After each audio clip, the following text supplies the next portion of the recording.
Levered ETFs, ETFs that give you double exposure, triple exposure, or more to whatever asset class, the use of those has surged, right? I call it the trading on juice, right? You not only pick an asset you want to invest in, but you trade it with a little juice, and use of those types of product has skyrocketed here.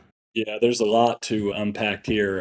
I believe it was on either this week or last week in our weekly commentary. We touched on the fact that this has really distorted some of the funding markets, right? Because the fact that these levered ETFs have to exist, there's margin that needs to be used on the back end, and there's a lot kind of in the underpinnings of the market that's changed as a result. But at minimum, what you see is most of this is retail. So people are not only in, as we used to joke and say, all in, they're all in on leverage. The juice, Yeah. right? They're all in with some juice. I don't know that we're going to talk about it, but at the end of this week, there's a triple witching. There's a big reset in the options market and expiration. And, why that becomes an even bigger deal is because of that chart, right? Is how do those ETFs create the leverage or the double or triple intended movement of the underlying indexes through options? So it becomes an even bigger deal.